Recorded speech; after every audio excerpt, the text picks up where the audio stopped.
A continuación, charla magistral, afectación de las medidas coercitivas unilaterales a los amigos de Venezuela a cargo de la excelentísima embajadora de la República de Honduras, Scarlett Romero.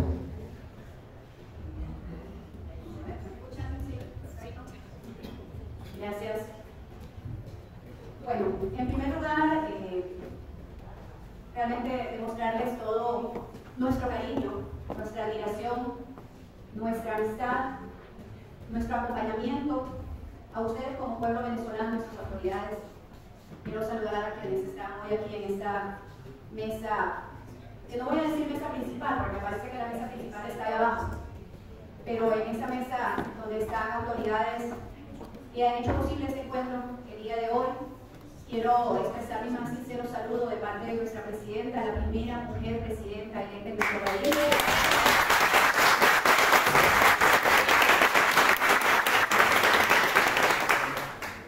Nuestra presidenta Iris Xiomara Castro Sarmiento. Enviarles también y trasladarles un gran abrazo de parte del pueblo de Honduras, al pueblo del gobierno venezolano, porque, bueno, como ya lo mencionaban hace poco, como no me canso de decirlo cada vez que tengo la oportunidad, el pueblo de Honduras estará eternamente agradecido. Porque en los momentos más difíciles, en las noches más oscuras, en los procesos más antidemocráticos, en la ruptura de un orden constitucional, en las violaciones a los derechos humanos a nuestra población hondureña, Venezuela estuvo presente.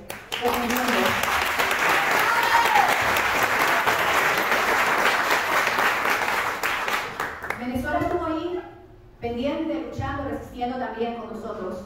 Lo comentábamos anoche, justamente en la inauguración de lo que es la primera casa de solidaridad entre los pueblos de Honduras y Venezuela, que fue precisamente gracias a Venezuela que el mundo se enteró de lo que estaba pasando a raíz del golpe de Estado al expresidente Manuel Zelaya, un 28 de junio en el 2009. Cuando todo el planeta pensaba que Honduras estaba bien, que un presidente había renunciado, que el pueblo hondureño se estaba rindiendo, un canal emblemático venezolano, un presidente extraordinario como lo fue y lo seguirá siendo el comandante Chávez, dijeron la verdad al mundo y nos ayudaron a demostrar todo lo que nosotros estábamos pasando en ese momento en Honduras. Así que con eso y por muchas otras cosas, les estamos eternamente agradecidos y agradecidas al pueblo venezolano.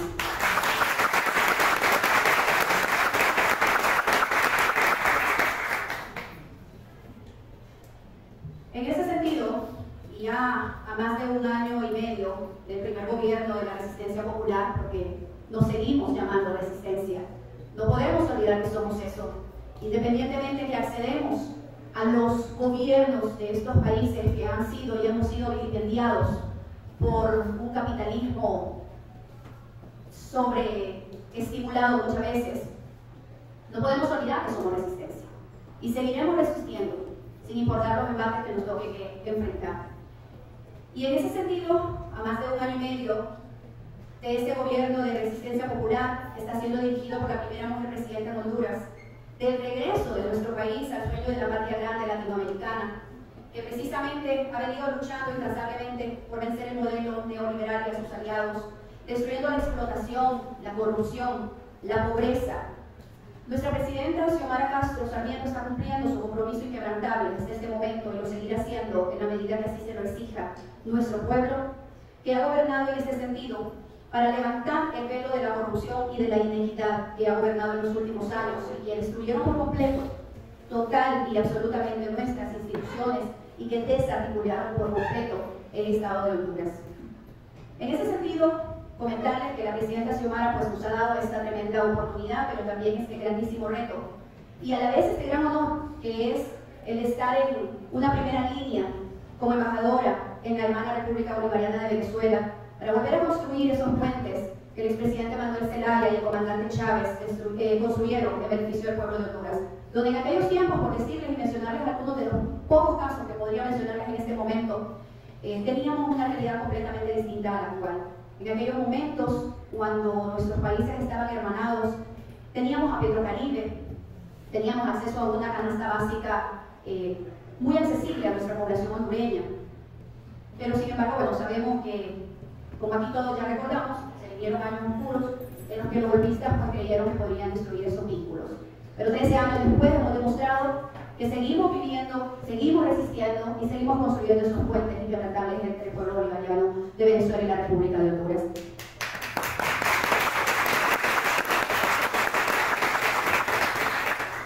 Yo escuchaba a la compañera concejala mencionar a todas las personas que nos antecedieron en las diferentes jornadas de estudio y análisis que ustedes han tenido en este diplomado en Derecho Internacional, Vulneración y Consecuencias para Venezuela y el Mundo.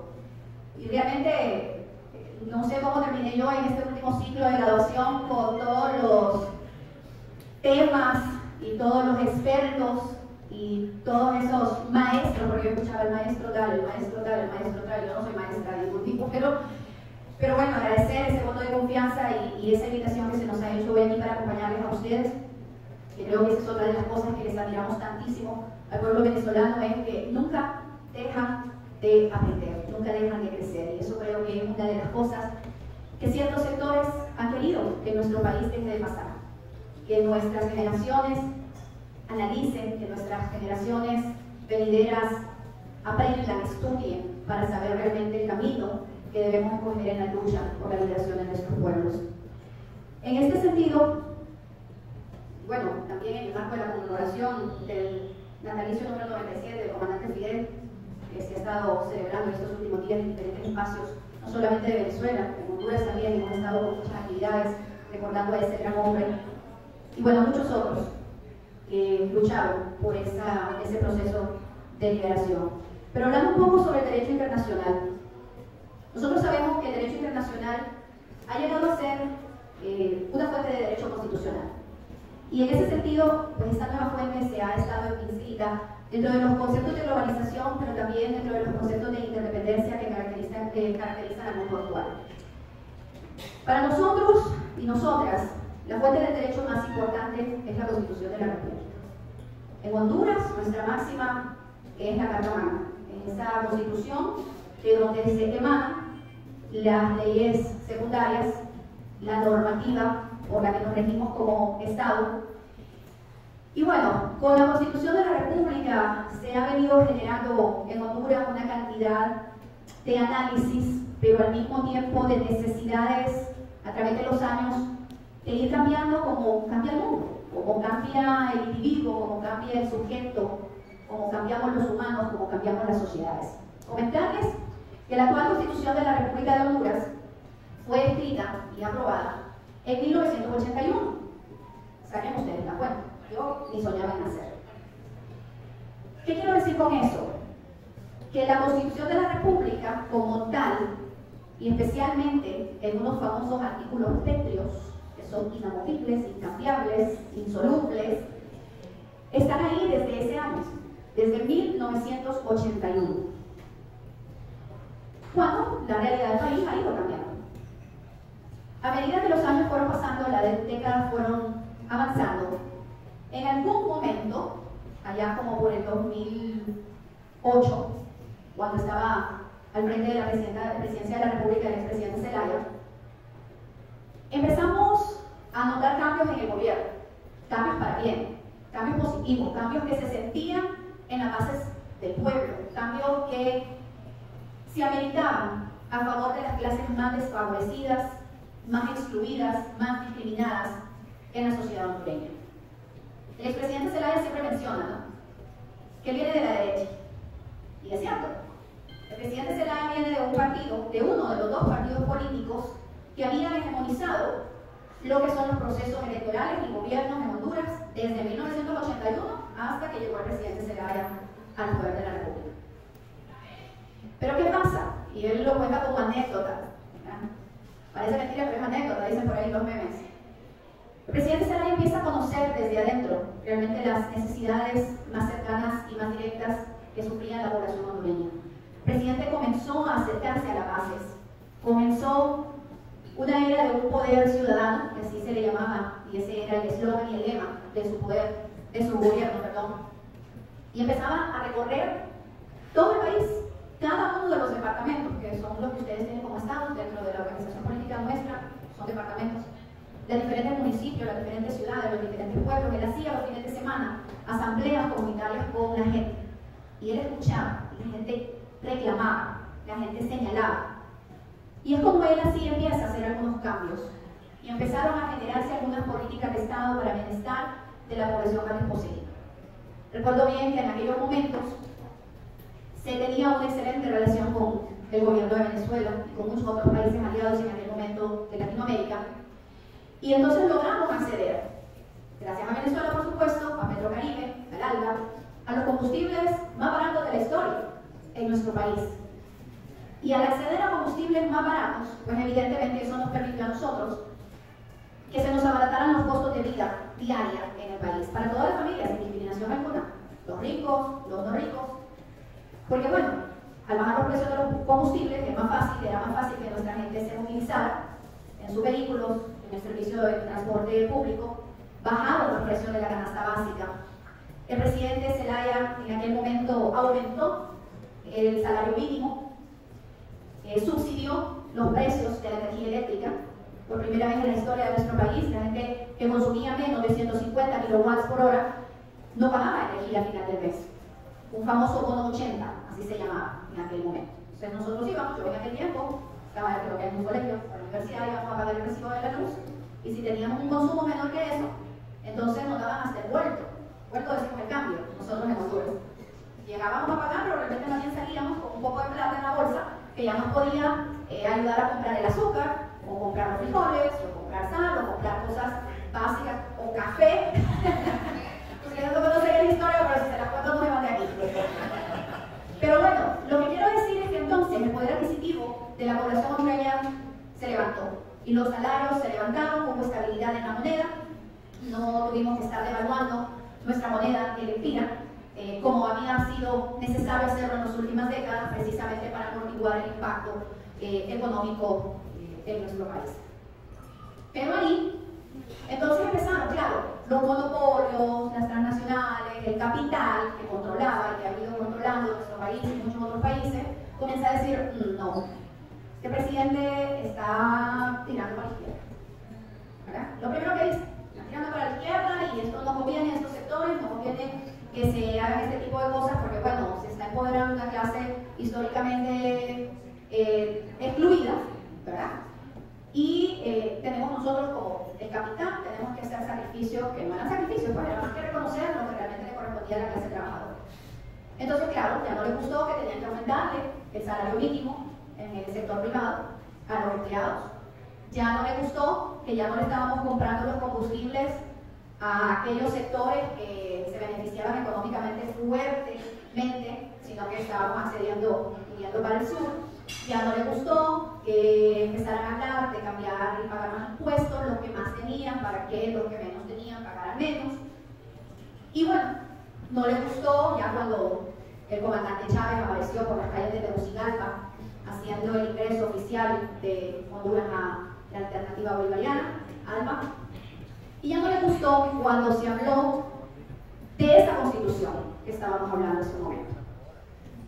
Que bueno, empezamos a decir que tanto hemos cambiado todo este tiempo y seguimos rigiéndonos por una constitución de la República que fue aprobada en 1981 y entrada en vigencia en 1982. Hay cosas que cambiar, tenemos que cambiar algunas cosas. Y entonces el presidente Zelaya propone que para el 28 de junio del 2009 se iba a establecer una encuesta no vinculante en donde, porque aquí es donde se hace un enredismo y han hecho creerle a la gente una cosa totalmente diferente. Nosotros nos íbamos a enfrentar, a Zelaya le faltaban 6 meses para terminar la presidencia. Estamos en junio y las elecciones para elegir un nuevo presidente o presidenta iban a ser en noviembre del 2009, de julio a noviembre. Entonces el presidente Zelaya propone que en esas elecciones de noviembre, aparte de tener una urna para elegir a los alcaldes, aparte de tener una urna para elegir a los diputados y diputadas al Congreso Nacional o a la Asamblea Legislativa, y aparte de tener una urna donde íbamos a votar por quien queríamos que fuera el presidente, que se pusiera una cuarta urna, ¿sí? Una cuarta urna en donde íbamos a recibir los ciudadanos y ciudadanas habilitados para ejercer el sufragio como deber y como derecho, en donde se nos iba a preguntar, no es que ahí venía la pregunta, ¿usted está de acuerdo en que se instale la Asamblea Nacional Constituyente? No, era una encuesta donde ahí le preguntarían, ¿está usted de acuerdo que en las elecciones de noviembre se instale otra urna para preguntar cree que sería necesario una nueva constitución de la República. Pero claro, allá para la derecha, para los sectores que estaban en contra de todas estas cosas, han hecho creer que ahí el presidente Zelaya estaba pidiendo una votación en donde la población le autorizara irnos a una constituyente y reelegirse eternamente y bueno, parar el proceso democrático que nosotros veníamos viviendo en Honduras. Y esa fue el hecatombe, esa fue la gota que rebalsó el vaso. Veníamos de una cantidad de medidas que se habían estado promoviendo y ejecutando a favor de la clase trabajadora y desposeída, y bueno, viene la cuarta urna y viene el comunismo y se van a comer a los niños, y si usted compañero tiene 2 vacas, le van a quitar una porque se la van a dar a otra familia, y si usted tiene una casa, le van a venir a meter una familia aquí a su casa, y usted ya no va a ser dueño de esa casa, y le van a expropiar los medios de comunicación, y le van a quitar a la empresa privada sus industrias. En pleno siglo XXI, compañeros y compañeras, en pleno siglo XXI, esa era la campaña mediática que estaba justificando un golpe de Estado que había sido ejecutado ese día cuando todos los ciudadanos y ciudadanas estábamos despertándonos para levantarnos e ir a participar de la cuarta urna, una encuesta no vinculante. Hicieron el golpe de Estado. Y lo peor y lo más triste es que mucha gente creyó que todo eso era cierto. En el interior del país, y vuelvo y repito, hay sectores que van a tratar siempre de tenernos en ignorancia, de que queramos y estemos creyendo en cuentos de cazadores de brujas, porque eso era en aquel momento.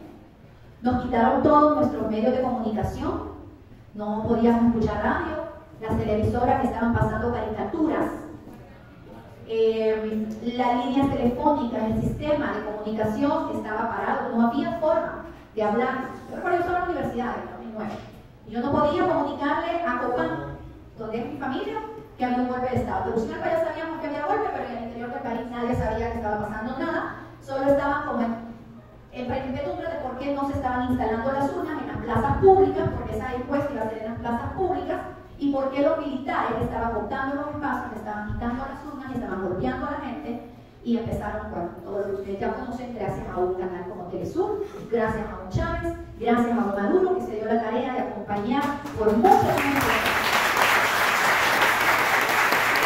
una tarea dificilísima que fue poder tener al expresidente Zelaya de regreso en Honduras. Tuvimos en ese momento a una mujer que no quiero decir que se puso los pantalones, pero que tuvo los ovarios para decir, sacaron a mi esposo, sacaron al presidente, pero aquí soy yo. Y esa mujer lideró,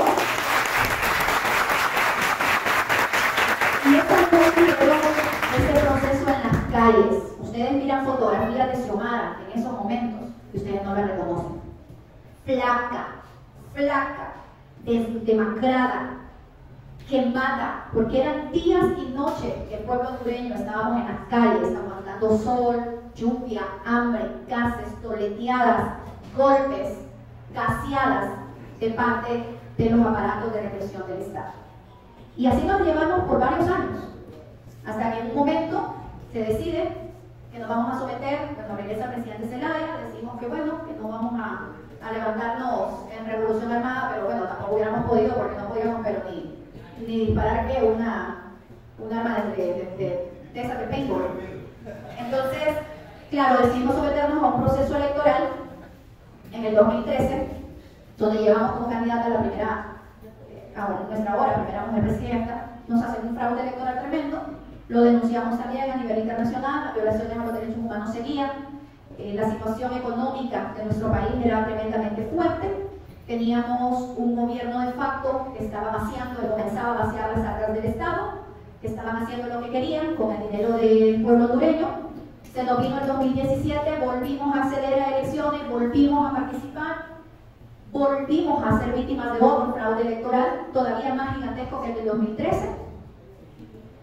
Seguimos luchando, nos enfrentamos en el 2021 a otro proceso electoral, nuevamente con la presidenta Xiomara.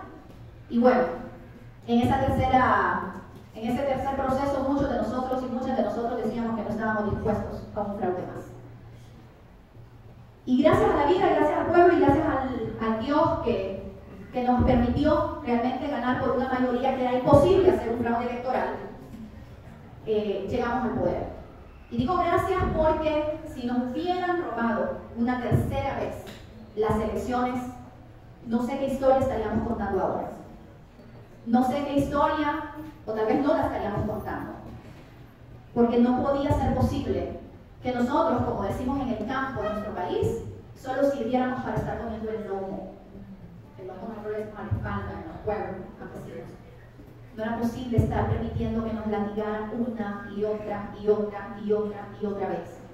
Sin acceso a salud, sin acceso a canasta básica mínima, sin acceso a empleos dignos, a un proceso de cercenación completa de los derechos laborales, sindicales de nuestra población, donde los militares controlaban las universidades públicas, donde los estudiantes estaban siendo perseguidos, desaparecidos, donde los defensores ambientales, donde los defensores de derechos humanos tenían que irse del país para poderse mantener con vida. Y tenemos el caso insigne de nuestra gran compañera y luchadora Berta Cáceres, que fue asesinada a sangre fría por paramilitares, por defender lo que es del pueblo hondureño. Por mencionar un par de casos de los miles que ni siquiera quedaron documentados en esa noche oscura que nos duró 12, 13 años. Honor y gloria.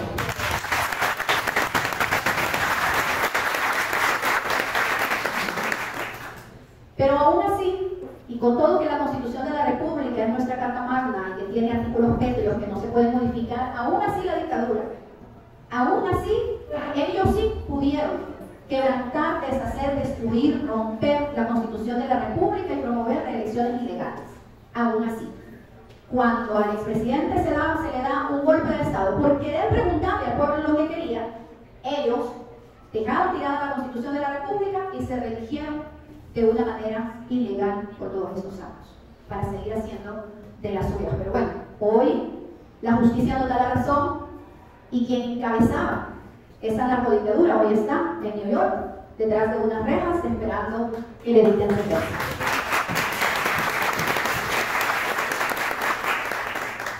Como Estado, Honduras siempre ha respaldado, en su totalidad, la resolución 2414 del Consejo de Derechos Humanos, al no estar de acuerdo con la imposición de medidas económicas unilaterales como instrumento para ejercer presión política y económica sobre los países. Y en el caso de Honduras lo podemos ver con una cantidad de ejemplos. Ya les mencionaba yo. Nos suscribimos a Petrocaribe, teníamos condicionamientos, ¿verdad? Entonces, como estamos en Petrocaribe, porque se están acercando al sur, entonces nosotros vamos a aplicarles un apretón de cuello en otras áreas. Cuando empezamos también a tener relación con Cuba y Venezuela, en diferentes misiones de apoyo, Misión Milagro, el Yo Sí Puedo, las brigadas médicas, todos estos acuerdos estudiantiles donde iban para Cuba o venían para Venezuela, compañeros hondureños a prepararse en las ciencias médicas, todo eso también entonces nos generaba problemas por otra parte. El golpe de Estado mismo, ahora, este año, la presidenta en el plan de gobierno que se presentó en la campaña electoral dijo que íbamos a restablecer, que íbamos a aperturar las relaciones con China. Y ese año, esa fue la agenda. Y se rompieron relaciones con Taiwán y se aperturaron las relaciones con China, y eso nos ha traído una cantidad de amenazas, de sentencias, de condicionantes, simple y sencillamente por ejercer nuestro derecho de tener relaciones con otros países que nosotros mismos hemos buscado y que creemos que es por el bienestar de nuestras poblaciones. Estamos claros que hay un impacto negativo sobre los derechos humanos de los ciudadanos de los estados contra los cuales las medidas coercitivas van dirigidas, en vista de que las sanciones impuestas son contrarias a los principios del derecho internacional, de los derechos humanos, de la no intervención en los asuntos internos de los estados, de las relaciones pacíficas y amistosas entre los estados mismos, de la soberanía y la autodeterminación de los pueblos. Y en ese sentido, nuestra Constitución establece en su artículo 15 que Honduras hace suyos los principios, y estoy citando la Constitución de Honduras, hace suyos los principios y prácticas del derecho internacional que propenden a la solidaridad humana, al respeto de la autodeterminación de los pueblos, a la no intervención y el afianzamiento de la paz y la democracia universal. Eso está escrito en nuestra Constitución. Sin embargo, siempre hay presiones para que esto no se cumpla en nuestro país y en muchos otros. Es evidente que estas medidas coercitivas influyen negativamente en todos y cada uno de los derechos humanos, trayendo consecuencias en el ámbito económico, social, cultural, diplomático. Yo quiero contarles una anécdota también, si todavía tengo un poquito de tiempo y no nos haya aburrido. Nosotros, el último embajador que Honduras estuvo aquí en Venezuela fue en el 2009, que por el golpe de Estado se rompieron las relaciones diplomáticas, políticas y todo lo demás que ustedes ya conocen, y aparte porque después las autoridades que se impusieron en Honduras reconocieron a un personaje innombrable por acá, y bueno, eso desarticuló todas las cosas que teníamos con el pueblo venezolano. Aquí solo hay visitas por mi derecha. Entonces, claro, nosotros no tuvimos una misión diplomática desde el 2009 hasta el 2022, en donde se me asigna este reto, este honor de venir a representar al pueblo y al gobierno de Honduras en Venezuela. Pero ¿qué pasa? Yo no vine a Venezuela en las mismas condiciones que otros diplomáticos, que ya tienen su sede, que ya tienen su residencia. Yo vine a conocer cómo era la situación actual de Venezuela para poder plantear la instalación de nuestra embajada y nuestra misión diplomática aquí. Nos llevó, yo vine a finales de octubre, presenté cartas credenciales al presidente Maduro el 30 de octubre del año pasado. Noviembre, diciembre, enero, febrero, marzo, abril, mayo. 7 meses para yo poder acceder a abrir una oficina y tener una residencia. Porque esas medidas coercitivas, unilaterales, a los que está sometido Venezuela, no solo a Venezuela le hace daño, no solo Venezuela y sus pobladores la sufren, se sufre en otros países por otras personas, y en este caso me tocó a mí. Yo voy a los bancos, aquí a todos, yo me conocí a todos y los bancos venezolanos, tratando de abrir una cuenta a nombre del Estado de Honduras para que se acreditaran los fondos de funcionamiento de nuestra embajada. No se podía. O sea, los bancos sí me darían, pero me decían que no iban a poder mandar dinero de Honduras para acá porque Venezuela ha sido excluido del código SWIFT o del sistema SWIFT que permite las transacciones internacionales. Entonces, me encontraba yo por acá sin poder tener acceso a ningún lempira o a ningún dólar desde Honduras para que la misión diplomática comenzara a funcionar aquí en Venezuela. Buscamos mil alternativas. Bancos en un lado, bancos en otro, bancos aquí, bancos allá, y todos eran no. En el momento en que ese dinero salga de Honduras, lo captan, no sé quién se lo queda, pero ni le regresa a Honduras, ni le regresa ni cae aquí en Venezuela. Que ni siquiera es dinero para Venezuela. El dinero de Honduras para una misión diplomática de Honduras. Entonces alguien me dice, Scarlett, ¿por qué no vas? Acá hay un banco que también existe en Panamá. Yo no voy a hacer publicidad gratis, pero no voy a mencionar el nombre. Y entonces, en Panamá me dicen, embajadora, con todo el gusto del mundo, nosotros le podríamos aperturar una cuenta a nombre de su embajador, a nombre suyo, en calidad de jefe de misión. Si usted fuera embajador en cualquier país, embajador, pero usted es embajador en Venezuela. Y por tanto, usted dentro de la banca internacional es considerada una persona de alto riesgo para la banca. Y yo como, pero ¿cómo así? ¿Por qué? ¿Por qué? ¿Pero por qué? O sea, yo no trabajo, con todo el respeto, no trabajo para Venezuela, no soy parte del gobierno de Venezuela, no voy a llevarle dinero a Venezuela. Claro, por cómo ellos manejan el tema de las sanciones. El dinero de Honduras para el Estado no, pero usted está trabajando en Venezuela, usted es un riesgo. Usted es una persona de alto riesgo. A los niveles, es decir, hasta esos niveles, de poner complicadísimo incluso las relaciones diplomáticas entre los estados. Hasta ese punto llega, y parece chiste, pues, pero es así, y no pudimos, y no hemos podido, y no hemos, pero bueno, encontramos otra forma, otro mecanismo, y bueno, aquí estamos. Ya tenemos nuestra oficina en Caracas, tenemos nuestra residencia en Caracas, y hay Ecuador, criaturas por ahí que están en proceso de hacerse chamos y chamas porque ya están en sus clases, y bueno, ya estamos aquí dispuestos a echar para adelante la acción diplomática de nuestro país, Honduras, en Venezuela, por ponerles un ejemplo. Pero bueno, para ir cerrando, compañeros, y poner de ejemplo esta instalación de nuestra embajada en Caracas, si venimos a hablar del aspecto económico, podemos mencionar todas las consecuencias de las medidas unilaterales. Si hablamos de lo social, los servicios de salud, la seguridad alimentaria, la nutrición, el saneamiento y control de enfermedades se ven fuertemente afectados. En el aspecto cultural, todo lo que va vinculado con la educación, bajos niveles educativos, el acceso a la educación, alfabetización complicada.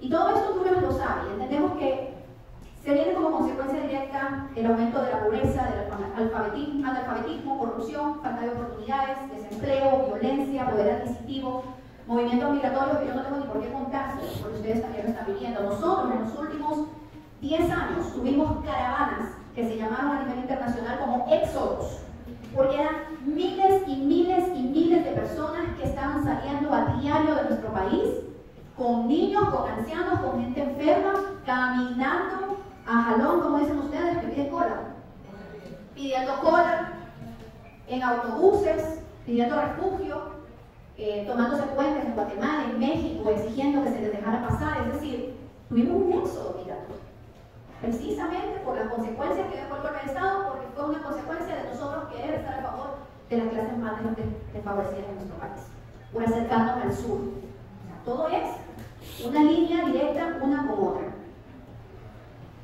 La disminución en la producción interna, lo que evidentemente pone, obviamente, todo esto en peligro el respeto a los derechos humanos y las libertades fundamentales.